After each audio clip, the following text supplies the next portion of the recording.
Hello and welcome everyone to the Ascend panel of champions. I am here with the 2020 TOC champion Rohit Jhawar, the 2021 TOC champion Andrew Sun, the 2022 TOC champion Anish Beeram, and the 2023 TOC champion Tyler Liu. This is going to be a long interview. We have taken questions from all of our Instagram followers. We have taken questions from upcoming campers for Ascend this summer. So in the interest of time, I'm going to kind of jump right into it. Let's start off with Rohit and Andrew. How have you two been doing since you graduated high school? Any exciting updates? Rohit, you want to go for it? Sure. I've been doing pretty well. I'm about to finish, I'm about to graduate from Berkeley in 2 weeks. So overall, I would say my college experience was really fun.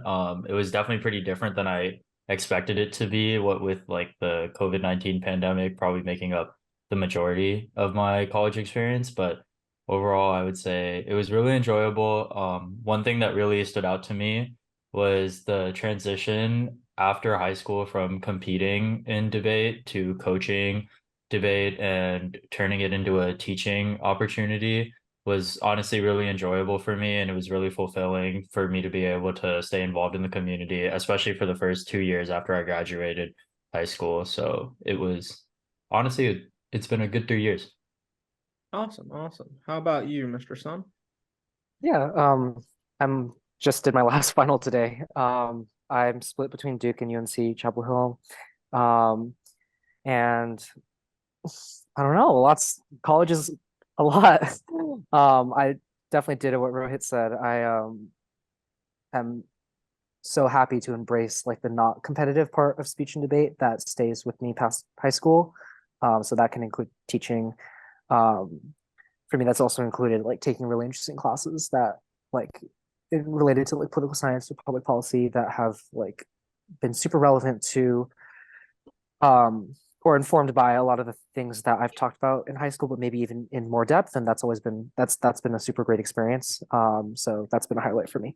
Great, great. We have gotten a panel of questions from our Instagram following. Most of those pertain to the Tournament of Champions. The reason we got you four together in particular was because of your success at the University of Kentucky's Tournament of Champions. So some of these questions are going to be to one or two of you. Some of them will be to all four of you.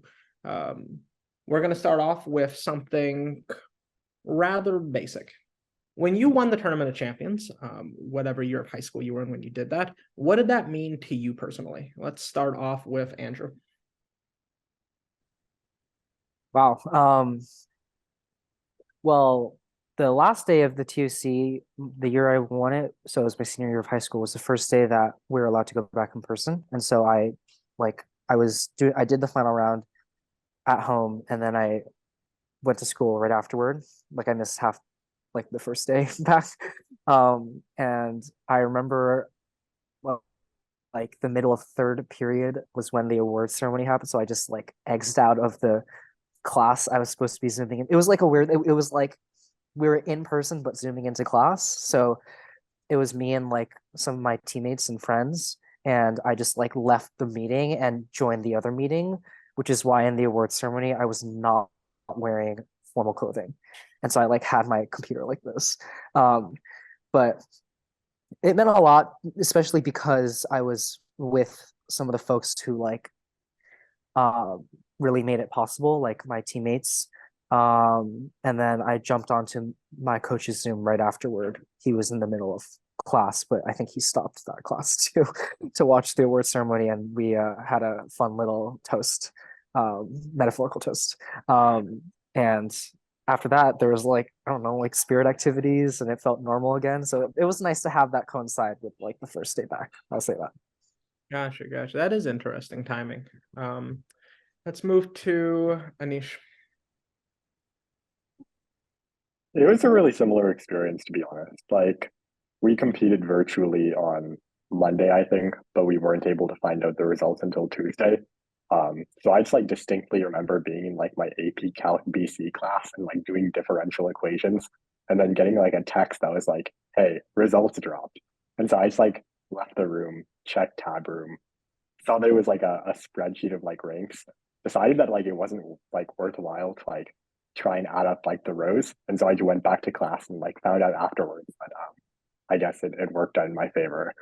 So yeah, I mean, it was just a very normal experience, but like my coach had left that day, so I had to like go tell him like the day after. Like it was a really like odd experience. Like it was a very like COVID-19 type like detached experience, but I'm really excited. Like it was a great time. We had like a bunch of fun celebrating afterwards. And my school was really excited. So yeah, it was a very surreal but also very fun experience, I suppose, in hindsight. So you both found out at school that you won. Do you think you would have preferred that, or would you have preferred being at home, like in your bedroom? Uh, Definitely at school. I mentioned this, right? But like I was with my closest friends and teammates. It was not like I like texted everyone. I was like, oh my God, wars. Like it just happened to be like that. Which is just how it works when you're not in COVID.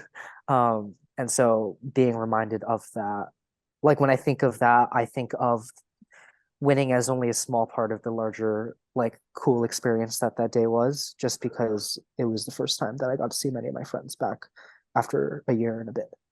Yeah. Okay. And then speaking of being in your bedroom when you won, Rohit.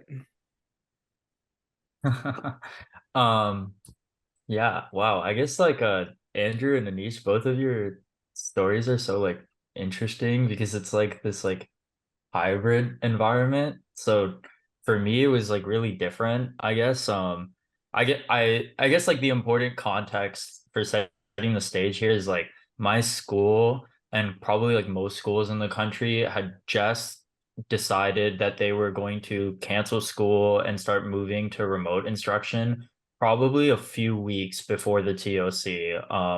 Like mid-March towards early April. And this is really when like nobody knew how long this pandemic was going to last or how bad it would actually get. And so, like I think my school was supposed to start like back in person a few days after the TOC finished.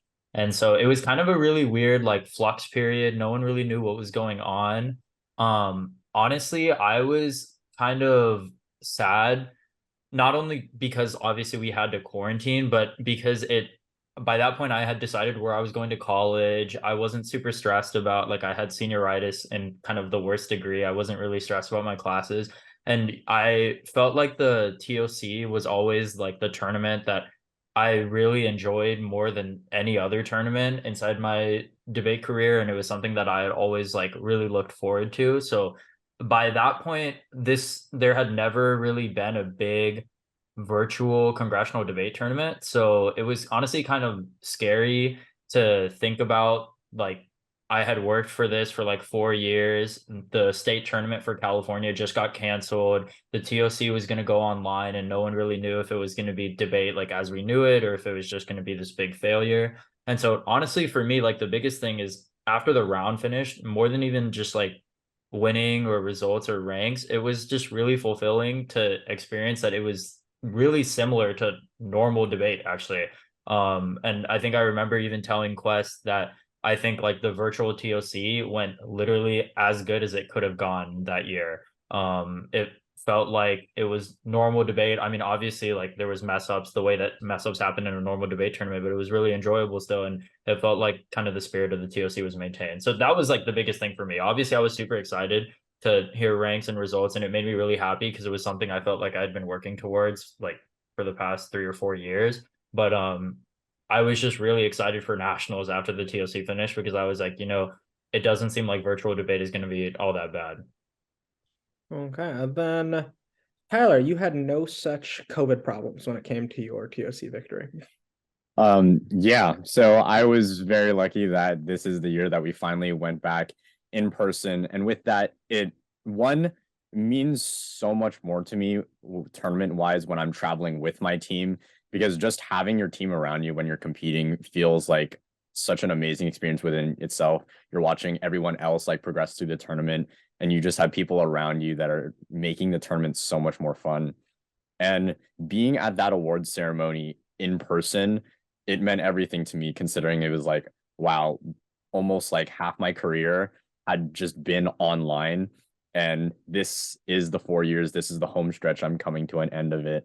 And I just looked up at where my team was sitting, and it was just one, just proud to be standing up there with all of the other finalists representing our school, because we hadn't had like a TOC finalist in forever. And on top of that, just the excitement of being in front of a crowd was amazing, because it was that feeling that you don't get when you're on a Zoom call, when it's just like the participants there, there's maybe a couple spectators and tab. But when the crowd is there, when there's claps and innovation, it is just, it's stellar. And I wish that all of these other TOC champions had the ability to experience that, because they did more than just earn that. But for me, it was thinking back to them and how they had helped me grow and progress throughout the years. And it meant so much to have achieved this goal after such a long time and such arduous work. So, speaking of TOC experiences, Tyler, Andrew, and Rohit, you three, when you won, were not on your first TOC final round. I believe it was each of your second TOC final round when you did win. Can you talk about how that experience might have helped you in your victory? Start with Tyler. So yeah, definitely. I was in the TOC 2022 round, the one that Anish won. And I will say, taking away from that, what I learned from my first round was a lot of things, just like strategy and organization wise, because for me, the adjustment came with the 4-minute structure that they have in TOC finals, where they give you 4-minute speeches. I think what I had to learn from it was, honestly, 4 minutes still doesn't give you as much time as you think it is. And you need to really focus on how you're organizing your speeches, especially with this extra length of allotted time. It is really important to have the judges understand where you are organization wise. You can't just throw in content with the extra minute. And so what I took from that is, one, still keep a very basic structure when I'm approaching the round. And two, with this 4 minutes, there's just a lot of explaining that you have to have in place of it. I think I was going for more of a evidence card dumping style the first go around. Second go around, I was like, look, it's time to let explanation carry and do work from there. Okay. Andrew?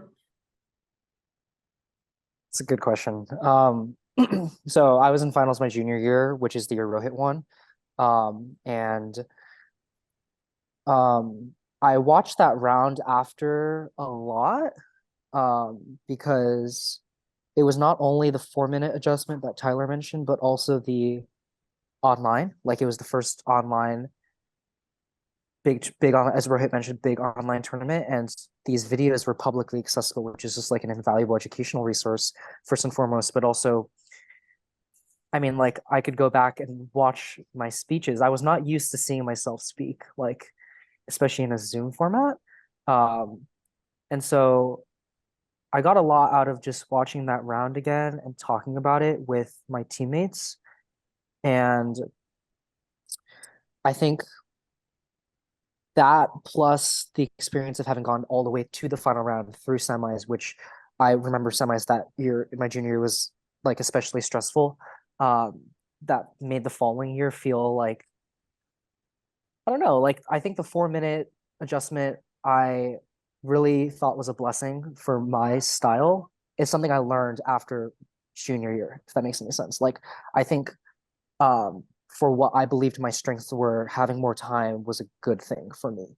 And that was something I think I learned from watching the speeches I gave my junior year and realizing there were a few stylistic things that I would have done differently and maybe strategically like a little bit different, but like I felt like I did about as well as I could have in that round with the preparation that I had.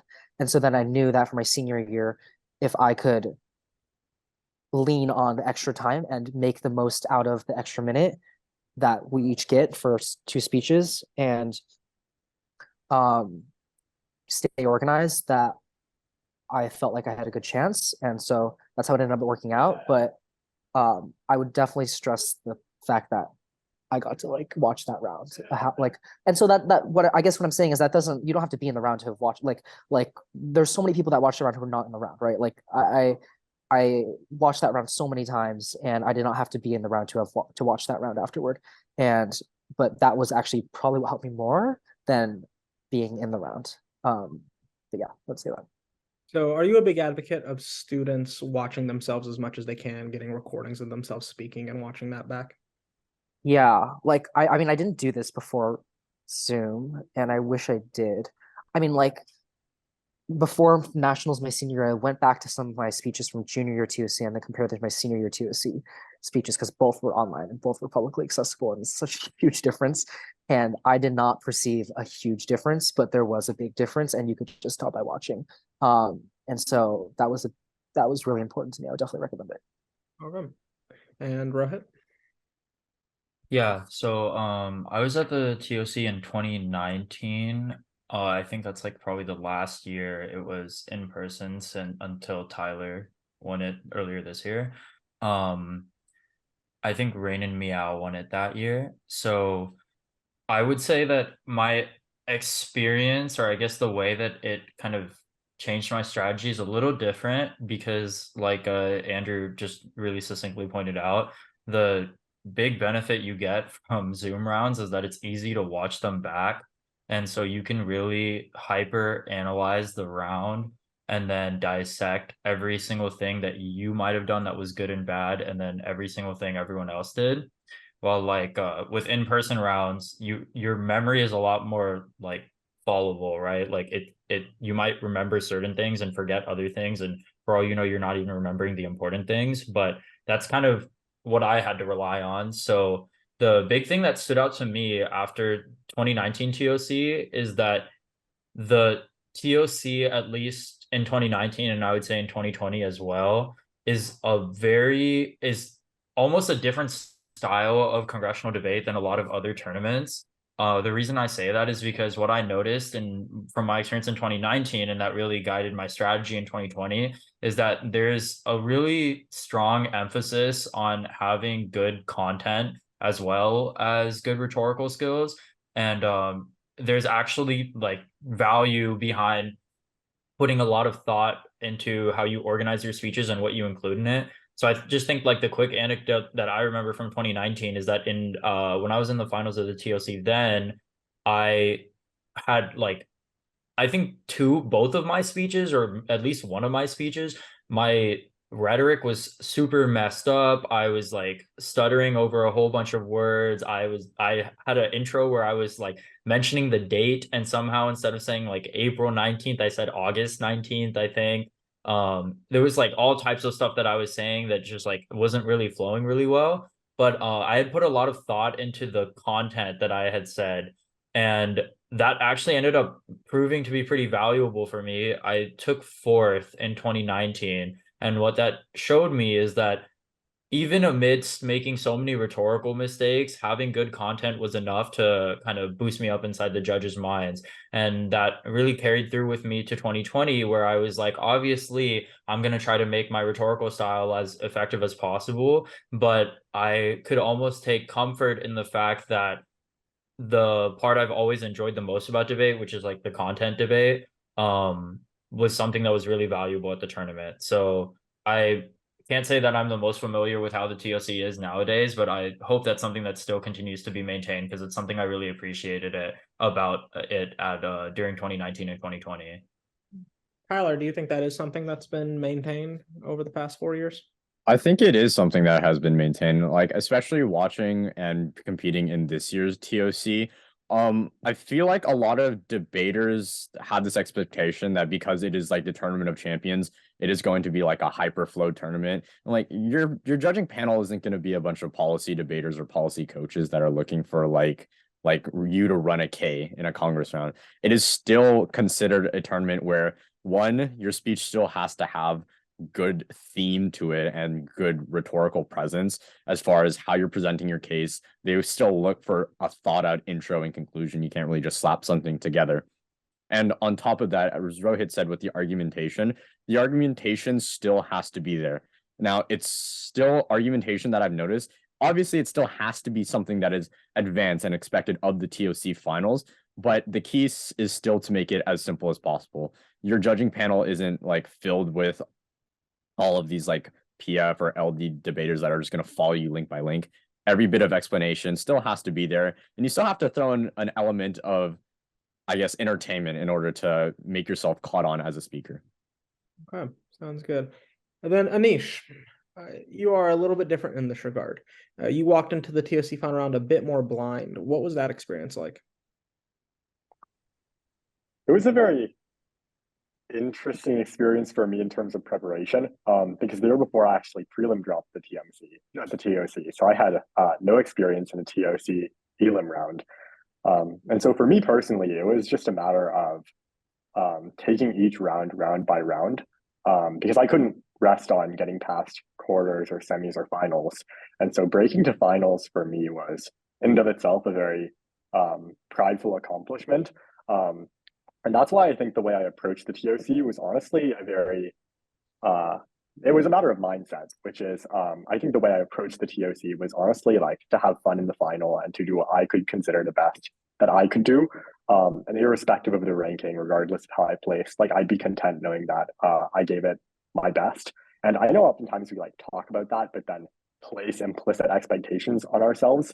But I think that was the one round where I honestly just had fun with debate as an event and was really able to debate for the sake of debating, and then kind of let the chips fall where they may.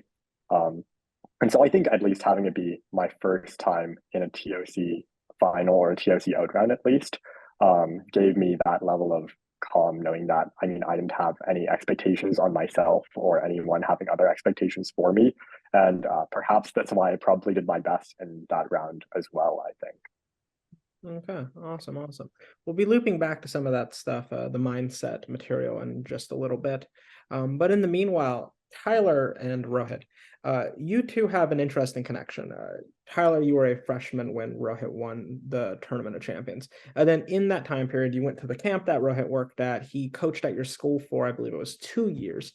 How did that impact your journey to becoming a TOC champion yourself? I mean, obviously that TOC finals round that Rohit was in, I remember watching that. I was like sitting in my bedroom watching like TOC finals because I knew he was going to be here. It's the Rohit Jhawar. And I think even my mom came in and she's like, "Is Rohit speaking yet?" I was like, "Yeah, he's speaking." And she's like, "Okay, let me see." Um, it's such an inspiration to have him around and an invaluable resource because that is like years of experience before me in person and all of this like wealth of knowledge because like Rohit, I think honestly was like the smartest guy I knew like when it came to debate work. So having him as like a mentor and a coach at Logan, like as that champion, it was amazing to have and amazing to work with him. Um, I do know that a lot of times that like he was like his thinking is on a higher level than mine because he would talk sometimes and I would pretend to understand, but like I wouldn't understand. Um, but when I do take the time to ask, like, hey, what does that mean? And slow it down a little bit more, it helps a lot. And especially going to this TOC finals, I remember like replaying his speeches and still asking for his advice on pace, on how that works. And yeah, he'll always be like that figure, that legend to us, and a TOC champion. I mean, like we have a my little nickname for him at school is Woda Baba. If you know what that means, you know what that means. Um, and he's just an amazing guy. It's amazing to see that he's still around to help. And I want to be that figure for someone else. I hope, that next person comes along. Okay, and Rohit, let's reverse this real quick. You and I specifically remember having a conversation with you your senior year where we talked about some of Tyler's potential, and we both agreed that he could go rather far in this. What do you think about his style, which is very different from yours, and how he's come up from freshman through his senior year? Yeah. First of all, I'll say thank you, Tyler. These are really kind words by you. Um, Honestly, I think that it's a really humbling and also really inspiring experience to watch someone that you have helped, even like even if it's in the smallest amount. To watch someone that you've helped develop as a debater or like develop in really any educational activity because your expectations of like in this context, my expectations of how Tyler's style would have ended up if you were to ask me 3 years ago, there's no way I would expect that it's where it's at now. And that experience is really humbling because it shows you that there's so much individual variation and individual personality that goes into this activity, and that's what makes it an enjoyable experience because everyone has their own path to succeeding. It was like, honestly, like Tyler's probably the best student you could ask for. He's just like listens to the stuff that you say. Like anytime you give him an instruction, he gets it done. Like he's super involved in asking questions, trying to make sure he understands. He's like motivated by himself. You don't really need to tell him like much other stuff. So I think those are like all the really kind of great things. And like I could probably rave about Tyler as a student for like endlessly, but I think that he's getting enough accomplishments on the debate circuit nowadays, anyways, to make him proud. The thing I will say though is that Tyler, like what you mentioned at the end about you being that person for someone, you absolutely will get the opportunity to be that person for someone. And this is just something that I think calls back to kind of what Andrew was saying earlier about how and I think like why Quest put this together in the first place and some of like the good work that's being done here is that like this activity can be one that's really educational, and that implies you should have a lot of good educational resources available. And that's why I'm just like a big proponent of, even if it's for like, the smallest. I was feeling one, really good about myself. Two, I was really mad that I lost to a PO at Harvard, and that person was finally debating, and I'm like, dude, like, one, the finals topics were like really in my favor because it was about technology, and I'm like, well, it's time to use that Asian power to shine. I stepped up, I prepped it out to the max, and I think I poured so much effort into those finals topics, and I especially requested a lot of help with those finals topics because I was very confident in my ability to have that prelim prep there, to have that sems prep there. But I know it was last year where I got to that final round, and I was kind of stumped by the unpredictability of it and not being fully prepared for what could or what would happen. This year, I was like, look, I know what it's there. And I believe that a lot of my strength comes from being able to make the round as entertaining as possible and to make it as a very lively like event to watch. So once I had all that out, I was just like, look, what's a way I can make this round really fun and really memorable for everyone who's watching it? I have the content, I know the content. Now it's just focusing on a way that I can get the judges to look at me, to really have a memorable speech, and not just something that comes off as, wow, he's smart. It's, wow, he talked to me like a person. He made this round more fun and engaging because judges are sitting there for 4-minute speeches from 12 people. They're going to get like really tired really easy. And I'm like, well, I'm going to be a funny guy. And hey, it works. Short King. Okay. Andrew. Yeah, I distinctly remember not prepping finals until the night before my senior year because it was my senior year. I'm gonna be completely honest. Maybe that's not the best thing to do. I think strategically though, I did prep better for rounds that happened later in the day.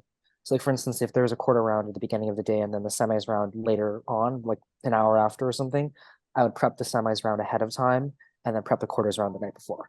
And the idea was to be at my best when I thought other people might not be at their best, to like get into semis and be the best version of myself possible when other people were quote unquote faltering because maybe they had put more work into quarters. And so that was my mindset.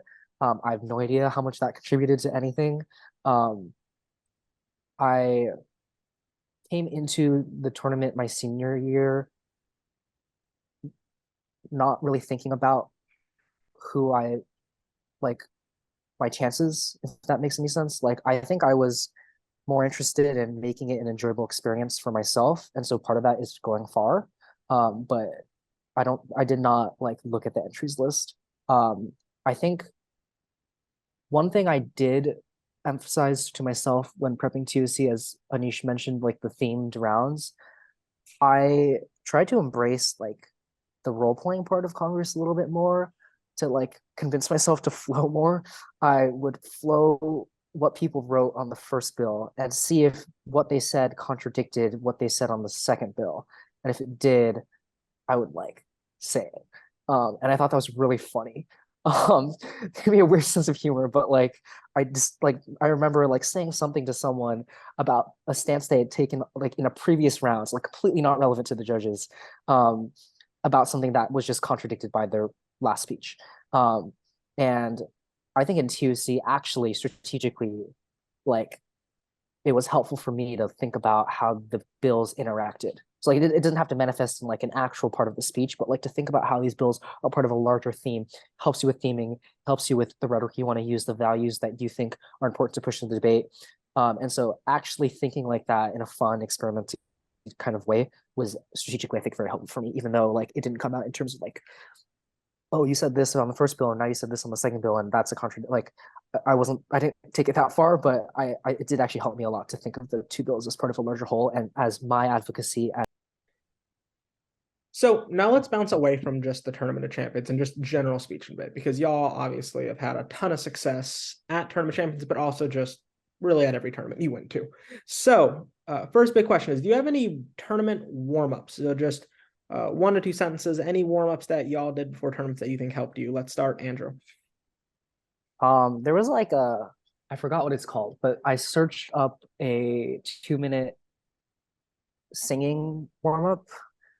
It's not singing, like it was like warm up for singing, like speaking exercises to warm you up for singing. I assume it's for people who like want to do stuff in the studio. And it was like a bunch of like alliterative phrases and things that like you had to like pronounce super well and enunciate. Because I've always had issues with enunciation, like in regular speaking, that I did not want to be an issue when I gave speeches in rounds. And so I would do that. And also because when we were online on the West Coast, you would have to wake up pretty early. Okay. So yeah. Sounds good. Anish? I always got my voice warmed up by like making a pot of hot tea. So I'd like just every time before a round, just like drink like scalding hot chai, which is maybe not the best thing for your voice, but I mean, it worked fine for me, I suppose.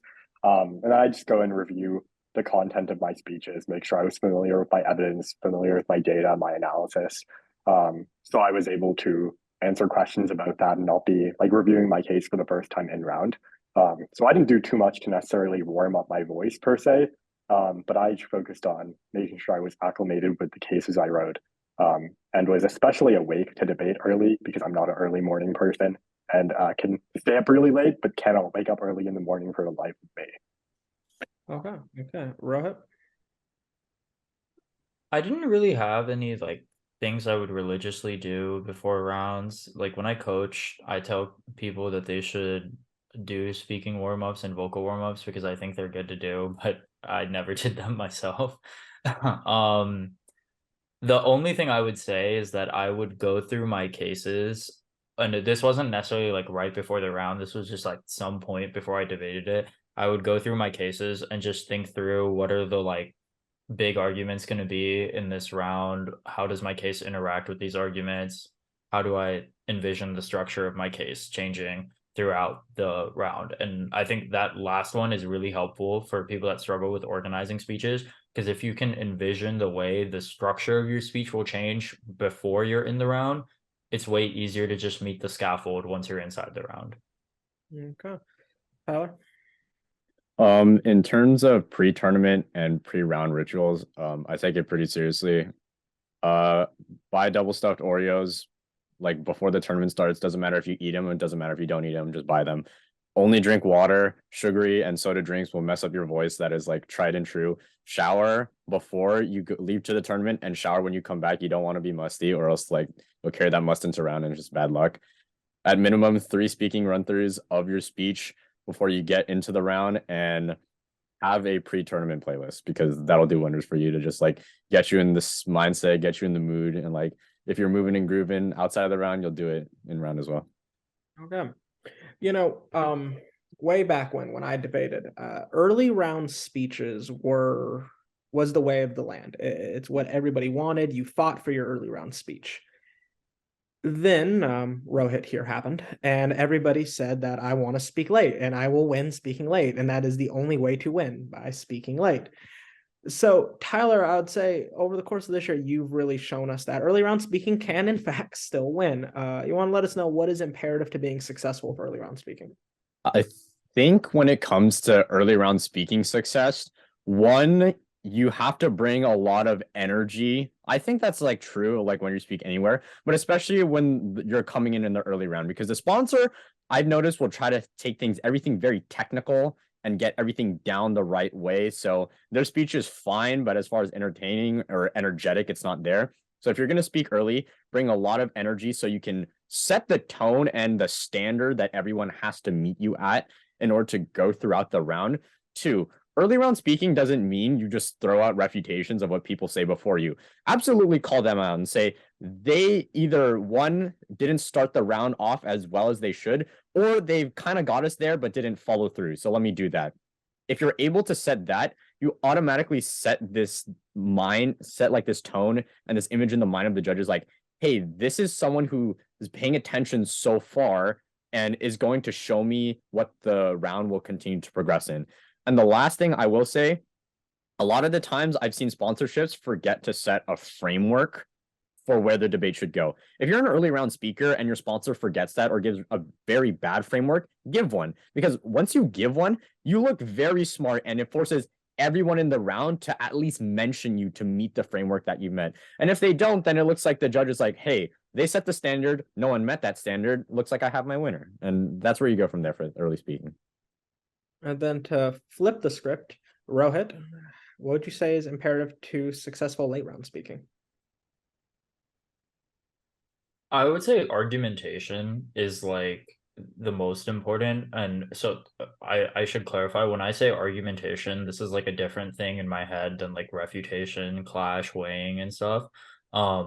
Like obviously everyone knows that the later you're speaking, the more interaction you're going to need with the arguments in the round. But I think that one thing a lot of people don't value is having argumentation, as in like new pieces of evidence, new warrants, new connections, new impacts, things like that later in the round, which is actually something I kind of appreciate a lot, because I think that one of the things you can do in a debate round is like as it funnels down from like a whole bunch of arguments presented inside the early round to kind of just like a few big arguments defining the late round, this opens up opportunity for like deeper discussion of these arguments. And that means that you can have new pieces of evidence that help to bolster the argument, new pieces of evidence that help to like push the argument in a different direction or detract from it. So I think that this is like the biggest thing. So the kind of simple like piece of advice I always tell like any of my students or anyone that I'm like helping out with debate in general is that if you're giving a speech, you should have an argument. It's like very simple piece of advice. You shouldn't stand up there and just refute everyone and not have an argument. So there should be something that you are trying to argue. Okay. And Anish, do you have a structure that you would say you keep in mind for when you are forced to crystal in a round? Yeah, I think I have like a 7, maybe 8 like step process I go through when I think around like a late round speech. And that's what the round has missed. And so it's like going down the list and seeing what the round has not covered. And so I think like my mental checklist is like one, trade-offs. Oftentimes the round just completely misses the fact that you have to make a choice, which is oftentimes like AF tries to co-op the neg tries to co-op the AF. You often have like a muddling of like what the margins or what the delta in the debate is. So it's like clarifying what each house stands for, what the trade-offs of both sides are. Second is like the comparative, right? Like what do both sides have to defend? What do you have to ultimately like stand for? What is the like weighing that you have like the neg at their best case telling you, the AF at their best case telling you. And then oftentimes burdens. Like I feel like a lot of people forget what the burdens are in the debate. And then you have people making arguments that just don't stand up in the round. So especially in the late round, this is really important from a judge's perspective. You just need to clarify what each side should have accomplished. And if debaters on one or other of the sides just didn't accomplish that or made arguments that are not topical, that don't make as much sense, or that just simply aren't as relevant to what the debate should ideally cover, call that out, right? Like make sure you identify that argument isn't round winning or won't be enough to like win that side of the round. And then honestly, like scrap the link work. I don't know if this is a hot take, but like in late round speeches, I just don't think link work is necessarily as effective. And by that I mean like don't not have links, but like don't de-link arguments, right? Like the judge has already ideally heard enough of, hey, they're wrong. Here's like 10 reasons why they're wrong.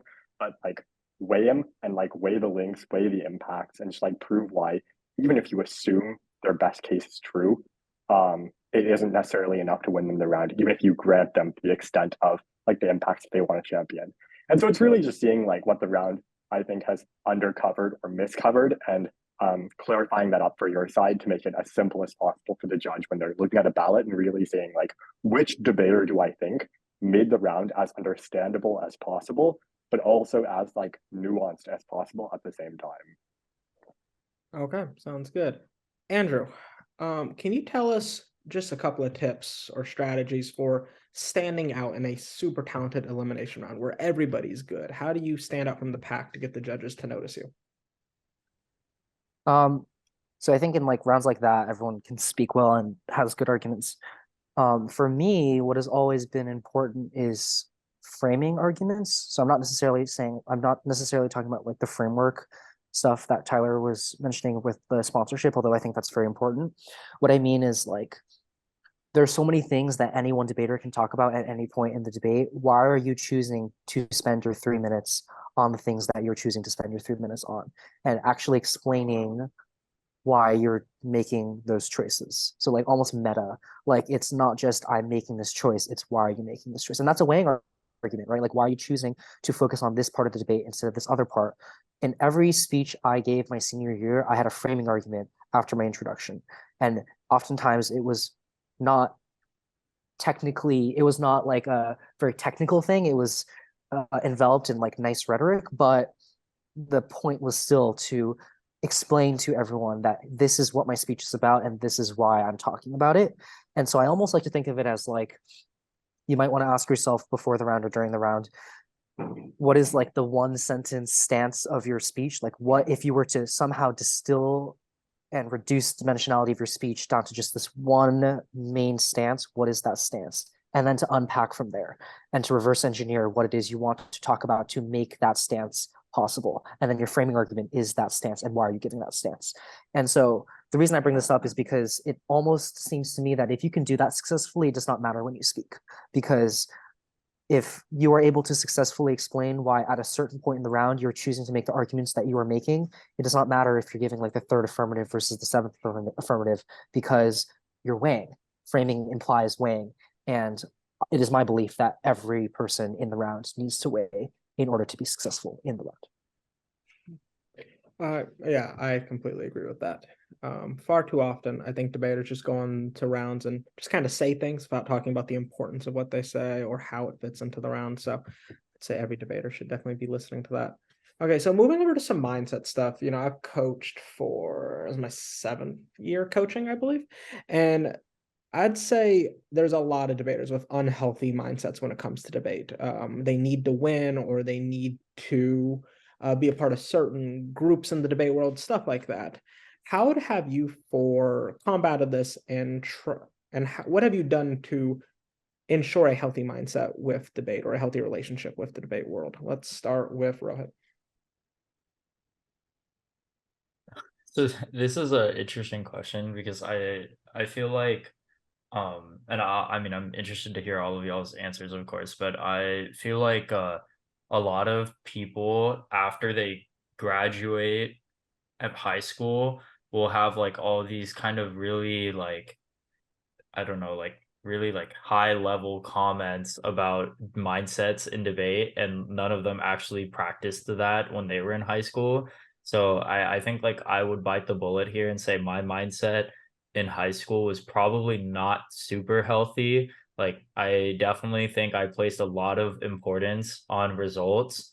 I definitely think that I would like really put a lot of my like self-worth and a lot of like I would essentially like judge how effectively a tournament went solely based upon what ranks I got in the tournament, and never about how much I learned from it, or never about if it was like a good fun experience to begin with or anything like that. So I would honestly say like my mindset was probably not that healthy. I think like kind of the like cold hard truth here, which is like not something that's like nicely said, is that that mindset is okay when you win tournaments, and that mindset doesn't really work well when you're not winning tournaments. So I definitely went through periods in my debate career where I was not winning tournaments, and that mindset got like pretty annoying to deal with because and this was especially I think in like my second and year in debate and like the beginning of my third year in debate. It was just like if you're like not winning a lot and then you feel like results are the most important thing to you, then like it just feels like debates like this super annoying activity that like you put all your time into and you never get anything out of it, and it's like not fun at all, and why are you even doing it in the first place? And it ends up like resolving itself for most people in debate because at one point they end up getting pretty good and winning tournaments, and then it was never a problem to begin with. But what I would suggest is that I think an easier thing to do is to like take a step back from the whole process to begin with and realize like this is like a very cyclical thing. Like in the beginning, you're going to do bad, and then you're not going to feel like your work is leading up to anything. And then in the end, you're going to end up doing good, and then you're going to feel like everything paid off.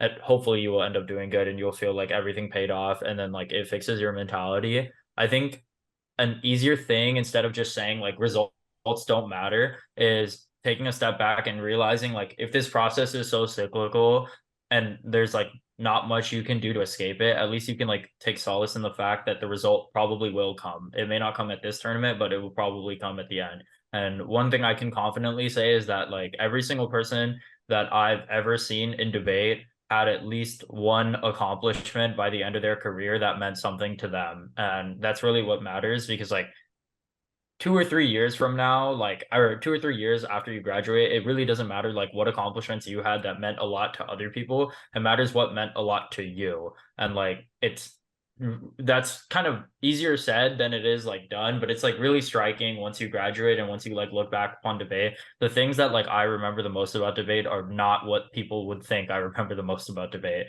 But that's what I would say, is I would like take a step back, realize it's cyclical. The result probably will come at the end of the day. So yes, you're going to care about the result. Yes, it sucks when you don't get the result that you want, but like it's a cycle and you kind of have to go through the cycle. Andrew. I really like this question because I kind of also agree that, especially before my senior year, it was very hard for me to think about much more than the results that came with each tournament, especially because I was paying money to go to each tournament. And so it felt like an investment that I was not getting a return on. And obviously that's not a great way to think about things, but I understand that that's like a culture that we've created in debate.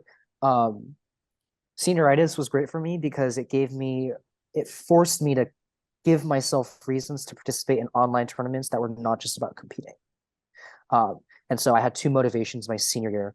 The first was just inherently I was interested in the intellectual quality of the bills and the discussions I was having before the round, not even during the round, but the discussions I was having before the round with my teammates and coach and teachers that I would go up to. Like my econ teacher, I had so many conversations with about random bills and economics. And those conversations were almost always better than the conversations that happened in the round, because try as it might, debate is not actually about conversation. It is more about competition. And so that was the first thing for me. And the second thing was just like the thrill of taking risks that I would have thought to be dumb before my senior year. Like at Emory, I challenged myself to go alpha on every. And I also, And what I will say about that is that Ascend just provides so much experience from so many like different levels of coaching. And on top of that, I think that the number one thing that debaters are always looking for is like practice experience. Like practice experience and being in the round is the best way to set you up for the season, to let you like try and experiment with new things, because you can take the risk without any of the supposed punishment of like receiving a rank for it. Ascend gives you all these access to a bunch of rounds that let me develop my style and who I am throughout all these 4 years. And on top of that, in person is just so much more fun, especially if you're trying to attend it, because one, you get to meet the coaches, and then you get to meet the personality like behind the coach, and it's amazing to experience that. Like I thought Rohit was a square. Turns out he can buy lunch for kids every now and then. And the lectures, like obviously it hits so much more different when you're there with everyone. One, you get to make friends and you get to be in an environment receiving focus that you wouldn't otherwise receive. You can make your strengths so much better than they already are. On top of that, you can really fine coach that is going to help you with what you don't need. For example, like I don't think I was ever the most in tune with flow. I worked a lot with Charlie. I worked a lot with Rohit in order for my flow to get to where it is. And on top of that, if I needed to build things like rhetoric and build on top of that, I would work with people like Hunter, or I would seek out any other coach that I thought would help me enhance who I was as a speaker. And it just allows you to cover what you won't receive during the season, especially if you don't have access to coaching constantly. Ascend is the best opportunity to get a wealth of knowledge from across the nation.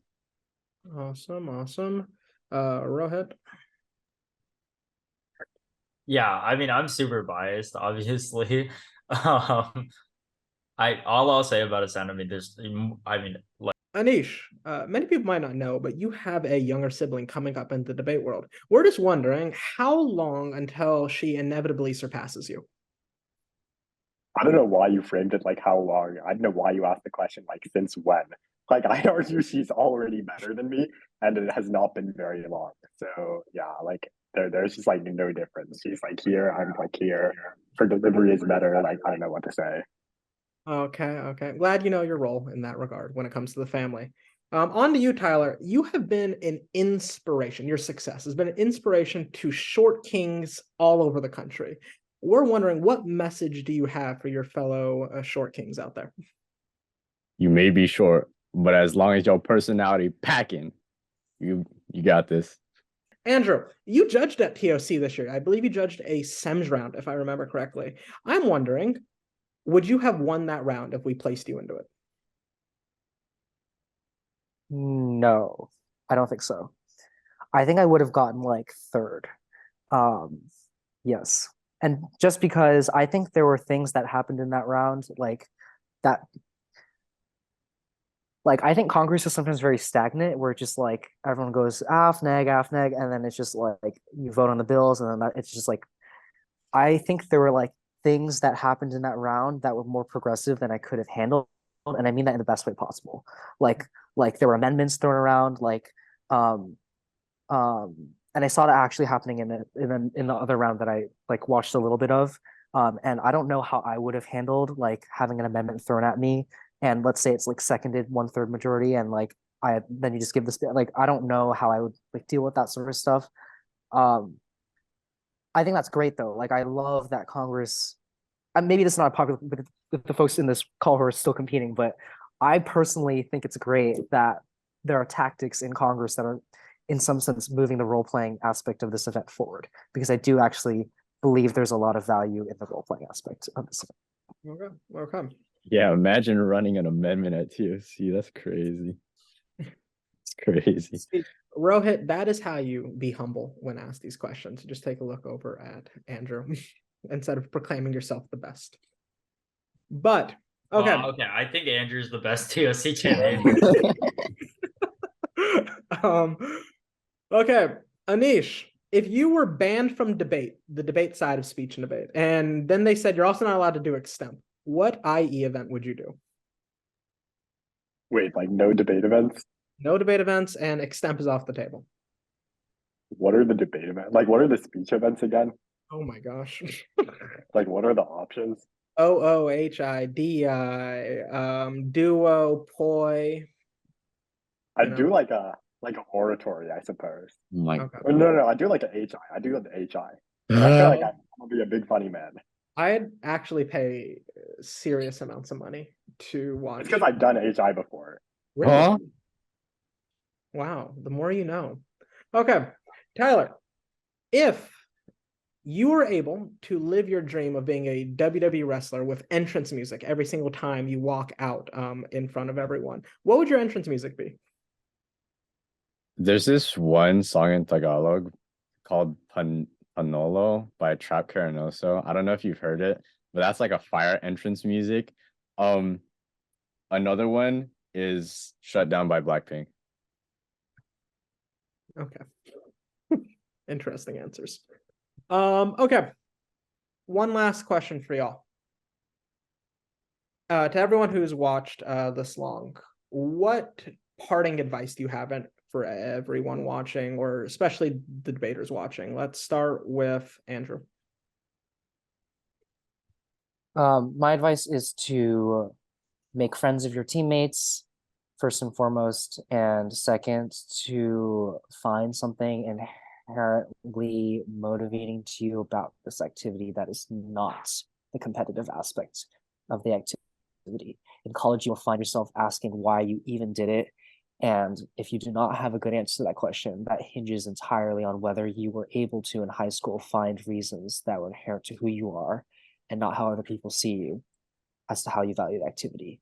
And how rich your answer is to that question, to me, is all about the soul searching you do in an environment that is very competitive. And we shouldn't be afraid to acknowledge that it is very competitive, to find other reasons that you, in my case, log into Zoom at Oh. 7 a.m. in the morning. Awesome. Anish. Yeah, I'm gonna bounce off that and say we often make like debate a very competitive activity. And I honestly think that's a good thing. Like I think debate being like very competitive makes the event better. But I think like being competitive and like having expectations for yourself should not be mutually exclusive to having fun with what you're doing. Like I think you can both be very competitive and try to win tournaments and try to do as best as you can, but also have fun doing it. Like run arguments you think are interesting, do things you think are exciting, like take risks in round. Don't be afraid to break conventions or break the mold. Do whatever you think is like fun for you. And oftentimes it will pay off. Like take as many risks as you possibly can, and you will eventually like see that it pays off and it will succeed. So like don't be afraid to try out things and don't be afraid to like take as many like bold steps as you possibly can. Okay. Rohit. The best advice I could give is probably to not only view debate as a competitive extracurricular, but to also view it as a valuable educational activity. I think that even if you get like the biggest debate accomplishment possible, the value of that on your like resume 3 years after you graduate high school is like very, very minuscule. The actual long-term value that you get from debate is all of the different content knowledge that you learn about all of these various topics, as well as all of the public speaking, and not even just public speaking, but just conversational skills that you develop from doing debate. And so I would say valuing that educational aspect of it almost diverges at one point from valuing debate as a competitive activity, just because sometimes learning more about the bill isn't going to be the reason why you get a one, but learning more about the bill might be interesting to you, and that gives you content knowledge that you can take even after you leave the activity. And so this is something that I really started to do like my senior years. I would get really like deeply invested in the topics that I was researching and really like try to find what is like the academic opinion in the literature about these topics. And like I think a lot of people would be like, what's the point of this if like none of this stuff ever makes it into your speech? But I think what I realize now, 3 years later, is like most of the topics I debated about during my first, second, and even beginning of my third year in debate, I probably can't even hold a conversation on. But almost all the topics that I debated about during the second half of my third year and during my senior year, I can like hold a conversation about it. I can talk about it. It's interesting to me, and it's honestly like a valuable skill to have. So that's what I would say is like there's value in it as a competitive extracurricular, but when we say that it's an educational activity, we literally mean that you can learn a lot from debate. And Tyler, can you close us out? Whatever you do in this activity, give it your all. Whether it be through researching, whether it be through speaking, giving it your all means putting effort where you can into your research. Always lean into your personality. Don't hold back on it, because at the end of the day, I think that's what judges want to see the most. They want to see someone who is genuinely happy to be at the tournament, genuinely happy to be speaking to them about something that matters. And this 4 years in high school and in debate flies by very fast. So if you're not giving it your all and you're not enjoying every moment that you're with your team or at a tournament, then I think you need to have a conversation yourself about what you're doing in this activity. And I can guarantee you that as long as you put everything forward, then you can walk out of this activity with no regrets. And just happy memories along the way, whether it includes hardware or not. And I think that's the best thing that anyone can take away from speech and debate. Okay. I appreciate all four of your time today. I know we're very grateful, and I know everybody watching is very grateful to be able to hear your perspective on such a wide variety of topics. To everyone watching this video now, 3 of these champions will be at Ascend this summer. We recommend you sign up at the link that should be displaying about now.